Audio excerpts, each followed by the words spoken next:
same instrument together and work on playing skills. At the same time, we had some classes where we had all 4 different string instruments together, working on some skills. We divided our skills into bowing technique, instrument position and left hand technique, and listening and oral skills. There were various people who were assigned on the staff to teach each of those sections of technique, and we're going to do a short, brief summary this evening so you can see, what did I get out of this for money? I paid money. What did they do with my money? So first off is Miss Ella Pittsburgh, who is from Chicago, working on a degree here in astrophysics and violin as well. Actually, just violin. But she probably could do astrophysics. She's going to explain and demonstrate just a bit of what she worked on, and then she will have the students echo. There she goes to get her physics manual, better known as the violin. Good. And I'm going to hand the microphone to her, and then she will give it back to me. Hello everyone, it's been a pleasure working with all of your kids. So I've been leading the left hand and instrument position exercises every morning for all of the orchestra, well, mostly the oldest orchestra. So what we've done first is called arm swings. What we do is relax our left arm, get movement going from the shoulder, and it just helps the student get more blood flow. It helps them reaffirm where their left hand should be going when they put their instrument up. I'll demonstrate very quickly.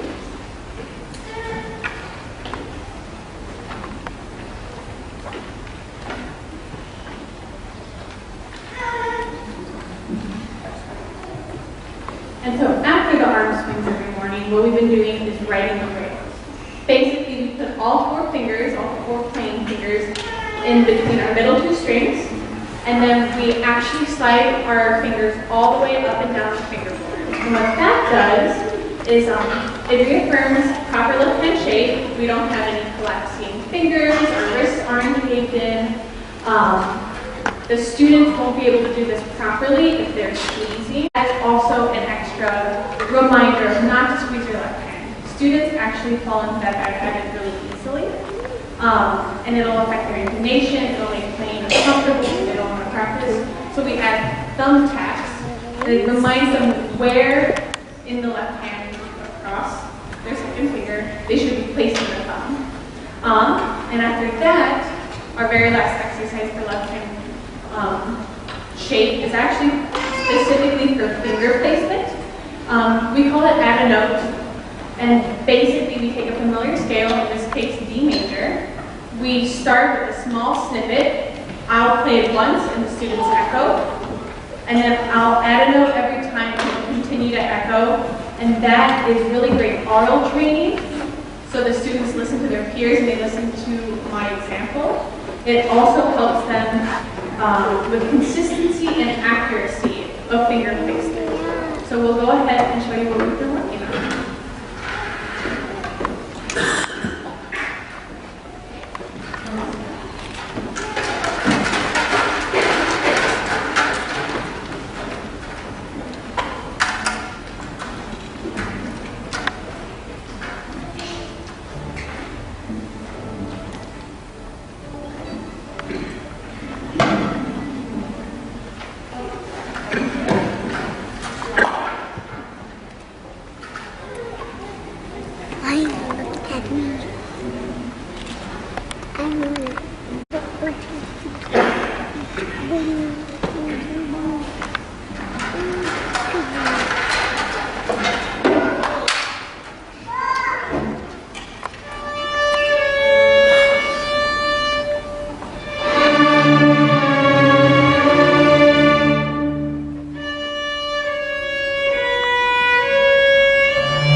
left hand is warmed up, and Mr. King is going to lead us in our bowling warm-up. There he is. He just kind of fits in with the students over there. Just yesterday, Mr. King passed his master's degree examination. And, oh my goodness. As a result, he and his wife are having a party on Friday. I'm sure you're invited. You can come too. They live in Clintonville. You can look it up and see. But anyway, Mr. King's done a great job in leading us on our bowling warm-up, and here it is. Thank you. Again, my name is Jordan King. I had the opportunity to work on bowling warm-ups for students these past 2.5 weeks, which has been wonderful. Using the bow is a complex skill in itself, and so we have been reinforcing the fundamentals of using the bow and then building on some of the complex techniques that we need to use as string players. Initially, you'll see that we work on dexterity of the fingers, so we'll be showing bow hold and then individually moving the fingers within the bow hold, because movement shows that there's a lack of tension or freedom of movement within the hand. And then we'll apply that to a couple different complex skills. So one of those is our bow speed, and the bow speed helps us control the volume that we play. And then also the bowing lane, which is where our bow is set on the string. If it's closer to the bridge, that's going to help us play louder. If it's farther from the bridge, that's going to help us play softer. So we'll just demonstrate a few of these activities we can work on.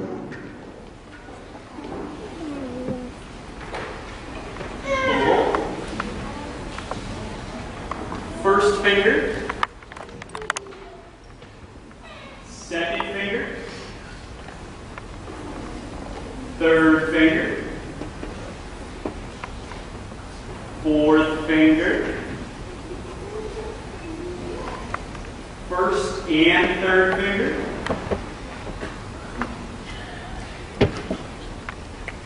second and fourth finger,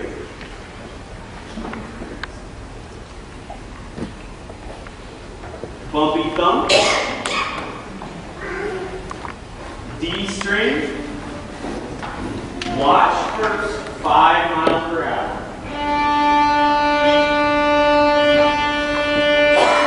Join me.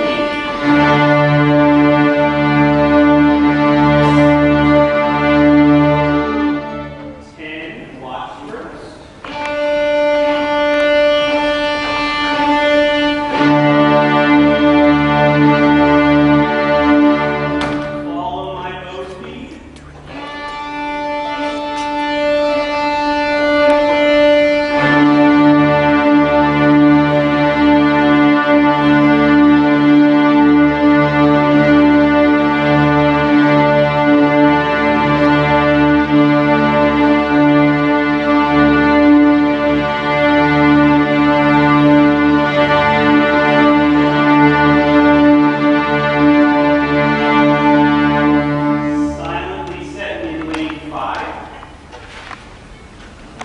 Lane 1,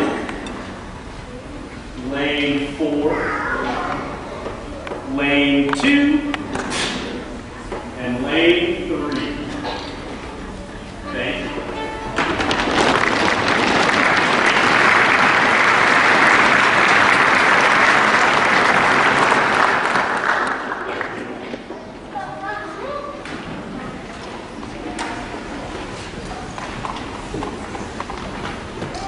Following our bowling warm-up, we moved on to listening or oral skills so that we could begin to learn how to coordinate both of our hands together in very complex ways to play our instruments. Leading us in this evening will be Mr. Chris Lade, who is over here. Mr. Lade has been teaching for a few years in the schools and is now going to be one of the new Dublin Middle School string teachers over there, and it was just about a year ago exactly that Mr. Lake was here, and he left right afterwards, and he got married. And we checked during the workshop. He said the marriage was still going pretty well, so that's a good thing, you know, that first year, and so he's pretty well all set for this. He's hoping that I will be quiet soon so he can just teach, and I will. Good evening. As he said, my name is Chris Lee, and I have been on staff here leading the oral training warm-ups. As Dr. Gillespie mentioned, Our little exercises are really important to put the left and the right hand together and develop those listening skills, those ear training skills to identify notes and apply them to both the left and the right hand, as I said. And some strategies that we used is we did a lot of echoing, call and response, so students hear the notes and they play them back on their instruments. We did them in 4-note increments and in scales as well. We used the D major scale. In addition to that, we will do the D major scale and then start taking notes out while adding rest. And the point of that is for students not only to hear the scale and play it back, but to internalize tempo, to internalize pulse, so that they keep a steady tempo while we're taking notes out of the scale.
feel the pulse as you're going. It is really a wonderful teaching strategy for them. You can see the concentration just coming right through their bows and so forth.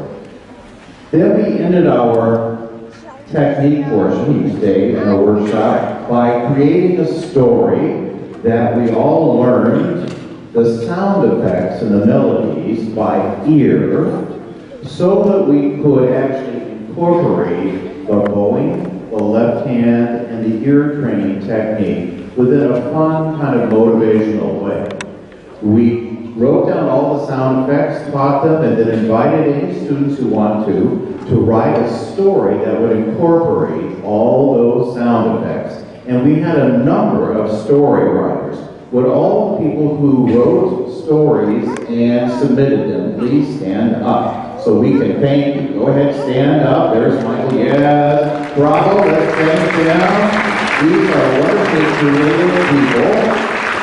Great. Thank you so much. We voted on various ones. We tried some out and so forth. And then just for the sake of the length of the concert, we decided we would just do one.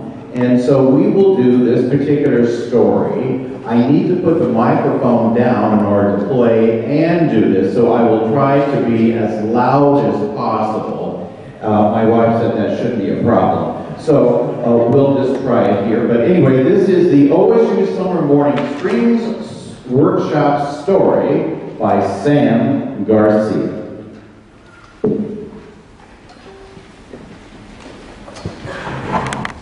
One day, there was this dog named Jeff who lived in Sudan. He was a little weird though because he enjoyed licking zebra tails and selling them on the Chinese black market. One day, a buyer by the name of Snidely Whiplash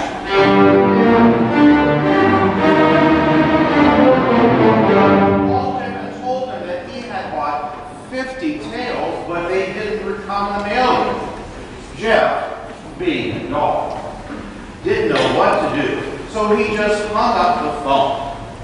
5 days later, Snidely Whiplash and Darth Vader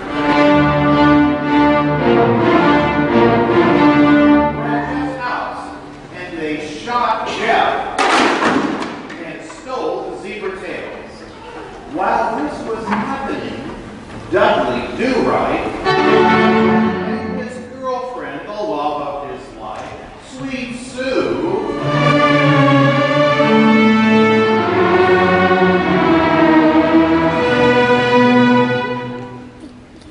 were at the mall buying perfume, and his phone alarm started playing Happy Birthday.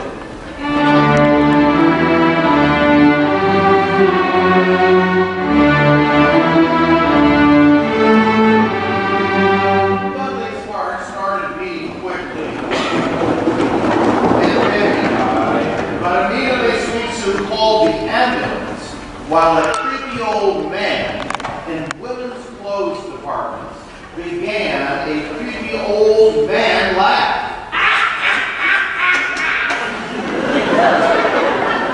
And as he heard that, you could still hear the ambulance coming around the corner.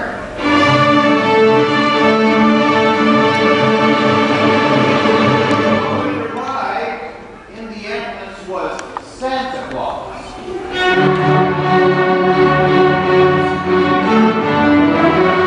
As the emergency vehicle left the mall, Santa hopped in his new and improved sleigh, satisfied that he had killed Dudley.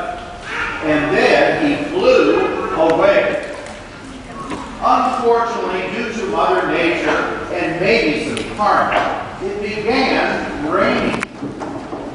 Santa thought it was good as it was raining, but suddenly the rain turned into a sharknado.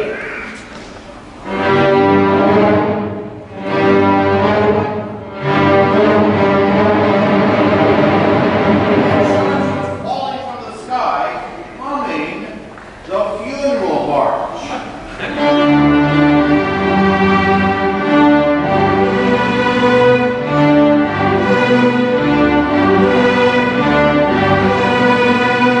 Before the sharks could eat him, however, Santa imploded and his ashes were shot to Mercury. At the hospital after Dudley died, Sweet Sue sighed because her boyfriend was dead and she fell asleep. When she was dreaming, she saw the dog named Jeff that lived in Sudan. Jeff told her that Snidely Whiplash and Darth Vader killed him, and that he had some lasers and stuff in his dumpster.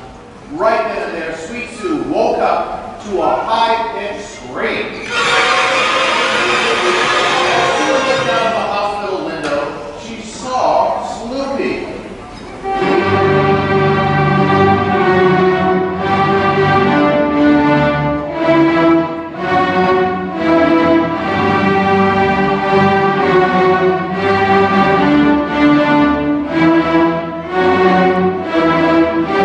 Hanging from the flag of the United States of America.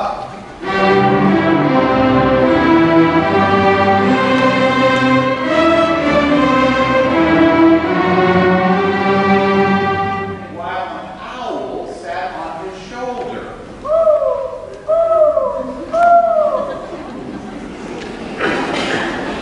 Sloopy saw her and screamed again. She knew just what to do, having been trained in the ancient art of Nigerian horseback riding. She whistled for Dudley's horse, Silver.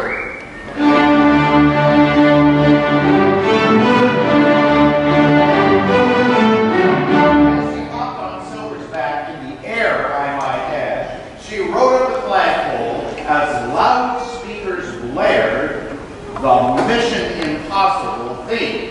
For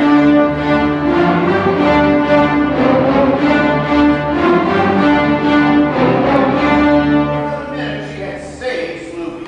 As a token of appreciation, Sloopy bought Sweet Sue tickets to the underwater train. Sue was in Jeff the dog's dumpster. She found pictures from his dog's high school graduation.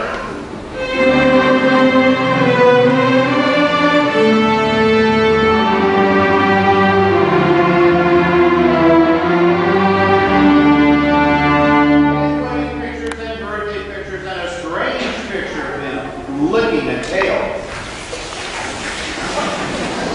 After an hour of searching, she found a laser and a baby alligator. Sue was then attacked by a water buffalo named Eugene. Eugene broke Sue's back and teleported away to his secret lair filled with pictures of frisbees and cow manure. Silver and Gordon the baby alligator was stuck in a dumpster with a broken back. Things weren't looking good, but then suddenly Dudley Do-Right busted through the dumpster and fixed Sue's back because he was secretly a wizard. After all this suspense, Dudley and Sue had a bootleg wedding, and Silver, Gordon, and Jeff the dog, resurrected by Dudley, played the wedding march.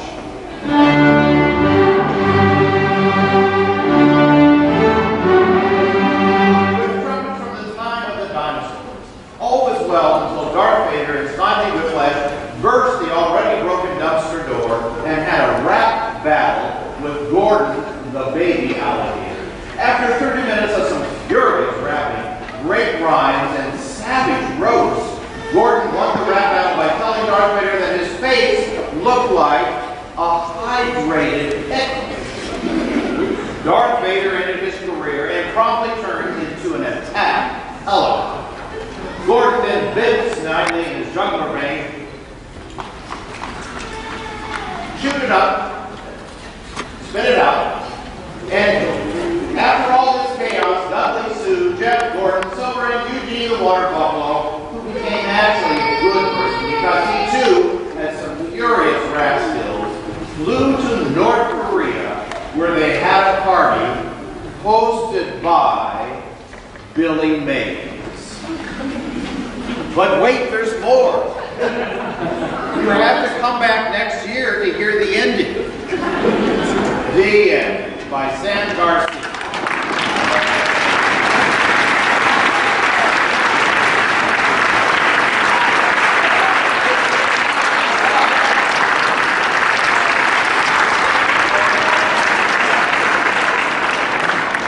It's obvious that Sam needs prayer, so please, if you would, just, give a hand to his parents and so forth, because they have to live with him as well. Anyway, thank you, Mr. Garcia. Please keep him in his room from now on. Okay. After we get our story, we moved into our orchestras. We have a number of orchestras to share with you, and then we will end our concert briefly with a couple tunes that we will play together. Mr. Lake, would you want to bring your orchestra up first?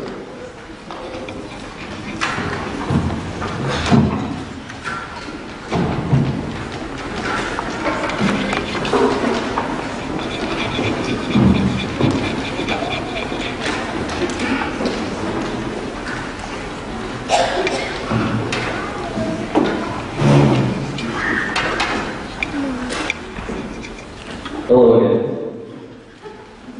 First of all, we have the string orchestra, which is comprised of students who recently completed their first year of string education.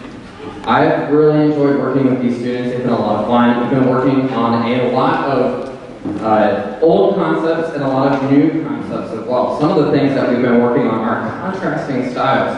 So we learned all about staccato, which is a short stop bow stroke. So it's detached, each note is detached with space, and it's on the string bow stroke. And we've also been working on our legato bow stroke, which is a very smooth and connected style. So they're very long notes. So we've learned the difference between tenuto markings, the line markings above or below the notes, and staccato markings, which are dots above or below the notes. We've also worked a lot on sound production, including bow distribution, bow placement, the sounding point. We've also worked a lot on bow weight and bow speed, which is something that you saw Mr. King work on in the warm-ups earlier. We've been working on that as well. In addition to the contrasting styles, how we can use that to create a forte sound, which is a very loud sound, or a piano sound, a very soft sound. In addition, we've been working on a lot of intonation. We did a lot of the echoes by rote, like we did in the exercises earlier. We also worked on a lot of finger patterns, D major and G major finger patterns for our pieces. And then they learned a new magic word, and it's my word of the day every day in my classroom, and it pertains to the rhythm. And I'm going to let them yell it out for you. What is it? Subdivide. Subdivide. Going along with counting, you are dividing the beat into smaller beats to help you keep a steady tempo and subdivide the note for accurate rhythm. So without further ado, this is the string orchestra.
and a PhD student here at Ohio State, and it has been my joy to work with the cadet orchestra for the past 2.5 weeks. These are students who have played for 2 years in the public schools, and they are just great musicians, fun to work with. We've been working on many of the same things you've been hearing about already this evening. So, like Mr. Lake said, a lot of review of posture and then just extending left-hand skills, right-hand skills, and then moving on to some more advanced techniques. So, for example, typically in the first year, I think Mr. Lake maybe talked about some new notes. We use new finger patterns. So, violins, for example, they maybe start this way with 2 fingers together. We move and put different pairs of fingers together. So this gets us different notes. So we're working on our ears. We worked a lot on tuning as a group. So listening, for example, to the basses play a note and then matching the upper strings pitches to that note. So a lot of tuning and intonation across the ensemble, very advanced. And then also a lot on just really steady rhythm and pulse and listening to each other to keep that steady pulse. We also worked on several styles, so you'll hear the crawdad song, which is a great fiddle tune. They get to pass the melody around using some different bow strokes. Then you'll hear Miss Pittsburgh is going to come up. She also was co-conducting with me, and so you'll hear a really lovely, almost a lullaby as low, and so we're working a lot on smooth bow strokes and just really lush melodies. And then we'll end with string explosion, which I think might be their favorite. So lots of accented notes. And again, just listening to each other, playing with a ton of energy, using the correct part of the bow. So pay attention to where in the bow they are. It's very intentional, and they're doing a great job of being really specific about where they place their bow to get specific kinds of sounds. So we hope you enjoy these 3 pieces. This is the cadet orchestra.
because I have sent you 500 emails in the past 4 weeks. I am the administrator for the 2016 Morning Stream Student Workshop, but I am also the conductor of the concert orchestra, and it has been such fun working with your students this past 2.5 weeks. They will tell you that I get a little crazy because I really enjoy making music, and we have a lot of crazy, cheesy jokes. You will hear one of them as I talk about the pieces. Our first piece tonight is called Stone Mountain Stomp, and in Stone Mountain Stomp, we worked on subdividing, just like Mr. Lake's group, and we worked on bow distribution and keeping a steady beat, because the piece goes pretty quickly. It's a fiddle tune. You will be able to see the way the students use their bows at different speeds and use different portions of their bow so that we stay together. Our first piece is Stone Mountain Stomp.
Japanese traditional folk song, and here is your cheesy joke for the evening.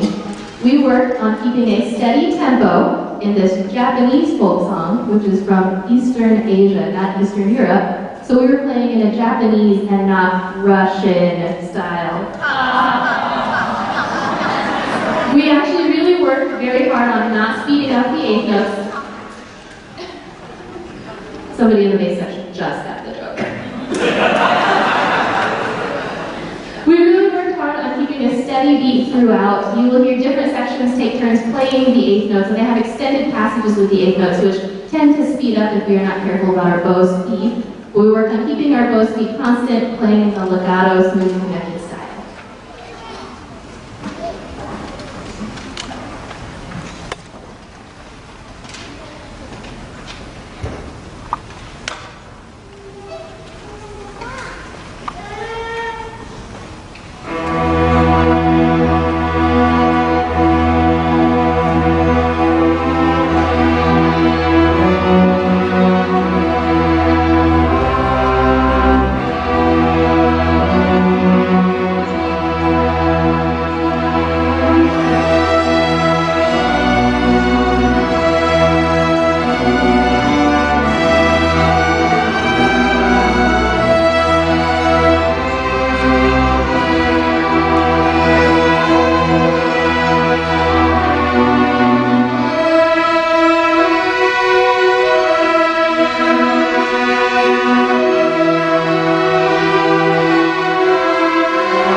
Before we play our last piece, I would like to thank Mr. Scott Liddell for being our concert orchestra assistant. He's been helping out in the viola section and helping move around the room as well, get to other students that I can't reach.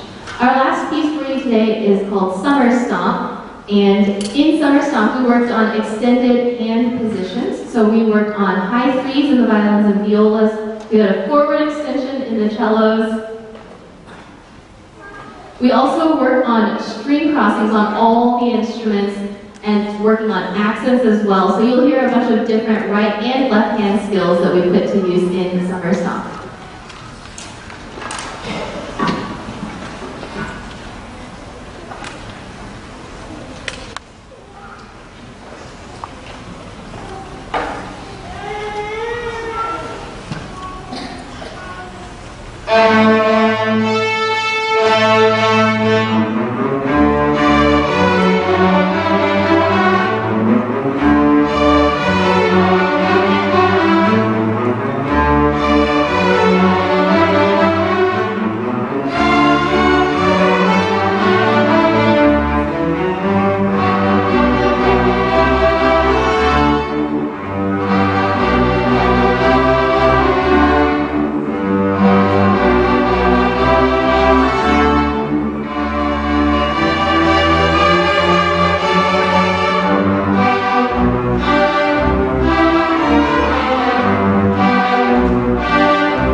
As they were rehearsing and so forth, so was the other orchestra, our symphony here, and it was wonderful to hear all the information from the conductors about what their orchestras worked on.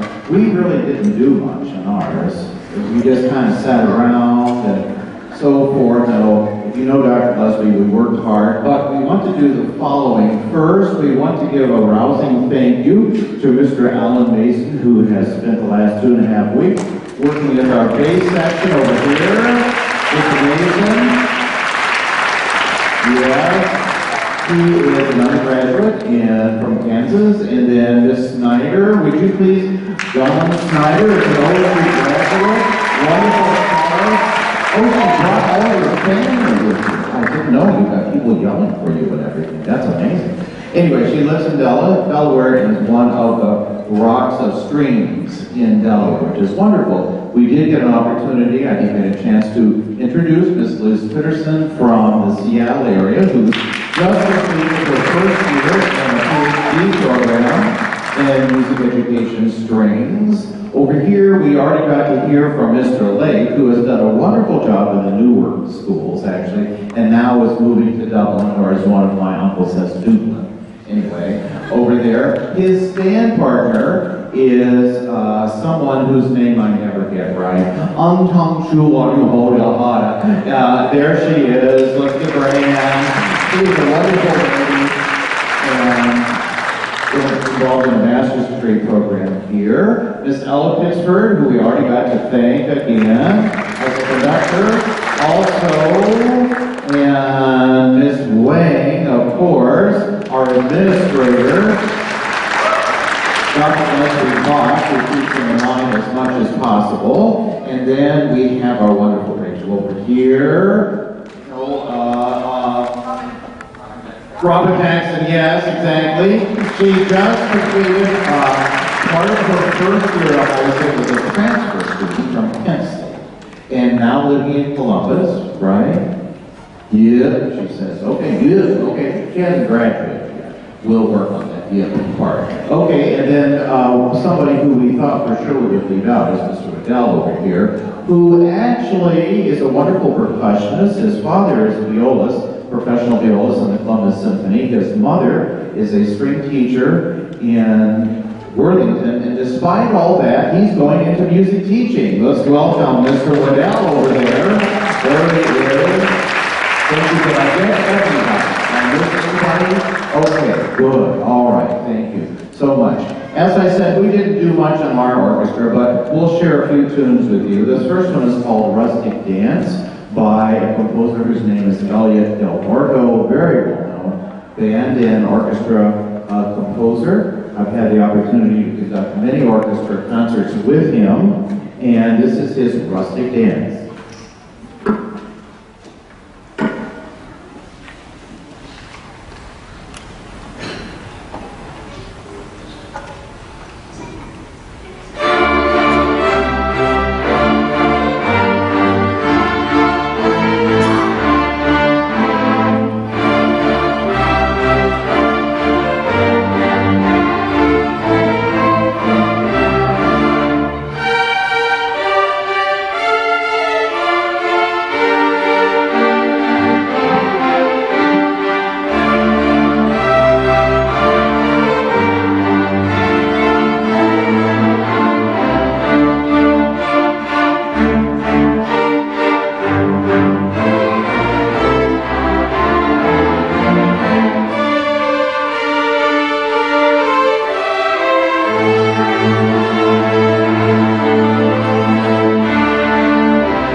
Zeta, and this is a fun kind of short, very short piece called Gargoyles, or people had all sorts of different names, Gurgles and Girls and all sorts, but it is actually Gargles. No, Gargoyles. No, what is it? Gargoyles. There, you got me all confused. Okay, starts with the violin. This is what to listen for. You'll notice they will accent every time there's a note change. It'll be beautiful. They'll be playing soft over here, and the cellos and violas and basses will be coming in with a big sound, and then we will alternate back and forth.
A piece that you will readily recognize, Shenandoah, one of our great American folk tunes, will be conducted in this beautiful arrangement by Mr. King.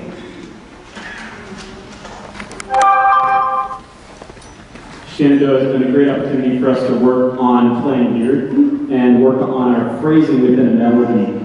That is one of the more tricky opportunities for these students to put in that musical aspect within a slower piece. So please enjoy this wonderful arrangement of Shenandoah.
Wasn't that beautiful? Wasn't that beautiful? Yes, it was beautiful. Yes, it was beautiful. Okay, not Mr. King, the music. The music was beautiful. Okay, good. This next piece, I told the children actually that I bet some of your parents will recognize this, and of course they learned over the course of the workshop not to believe Dr. Gillespie. And so one of them came back one day and said, "Oh, I was practicing this and my parents knew this melody." Oh, so it is actually, you'll recognize it. Elvis Presley made it quite famous, this Unchained Melody, but it's actually a beautiful, beautiful gospel song that he made famous, and now it's been arranged for orchestra. I think you'll enjoy it, Unchained Melody.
Isn't this a wonderful orchestra? Just so expressive.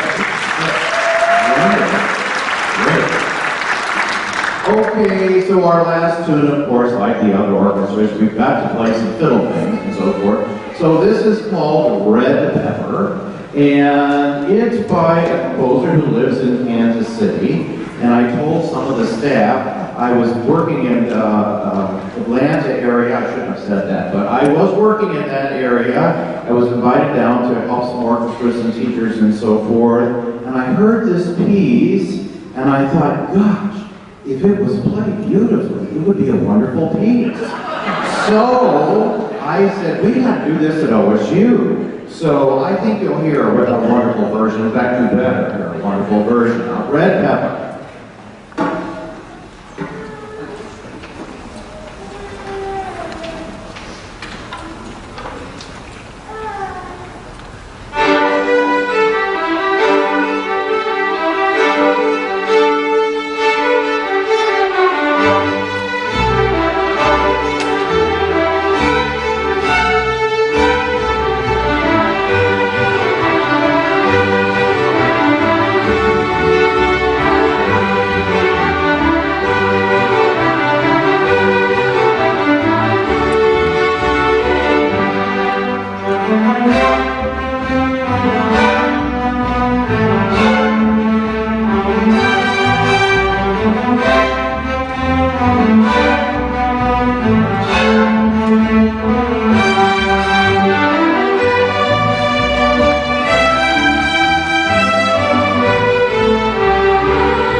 That was a good version, just in case you weren't concerned. Okay, so now we will end by our two grand finale pieces.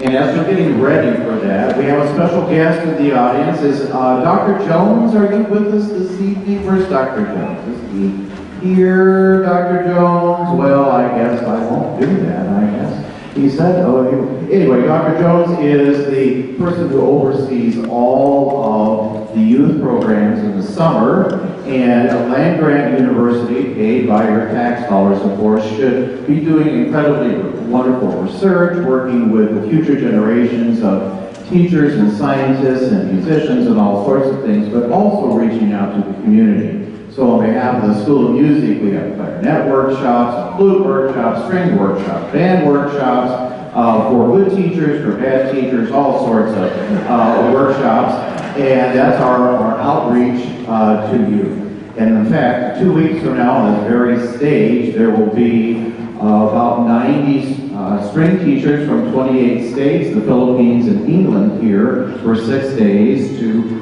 find out about string teaching again. So we'll be happy to welcome them. Our grand finale pieces, we have one that is a special piece to someone here in the concert, and our wonderful administrator for the workshop, Miss Wang over there, who just graduated, or did she graduate? Yeah, no, she just graduated, of course, wrote wonderful thesis and so forth, was here for 2 years, graduate teaching associate, came from Houston, going back to Houston and that general area as well. We want to thank her for everything once again she did on behalf of the workshop. So, bravo. Bravo.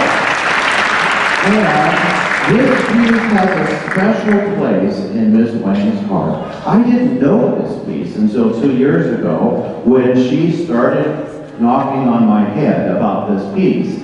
And so, since it's her last concert at Ohio State University, the master's degree student, I just thought it would be very appropriate as a grand finale for Miss Wang for her to come up and conduct the piece. So let's welcome her because she knows this piece really well. And I'm going to go ahead and put on it in there. Now, it would just be like Miss Wang when I'm conducting, no one pays attention. So you just start us, and then we'll ignore you and continue.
Lucy is going to give you a clap. She'll pick me up later because I did that, but it was worth it. It was worth it.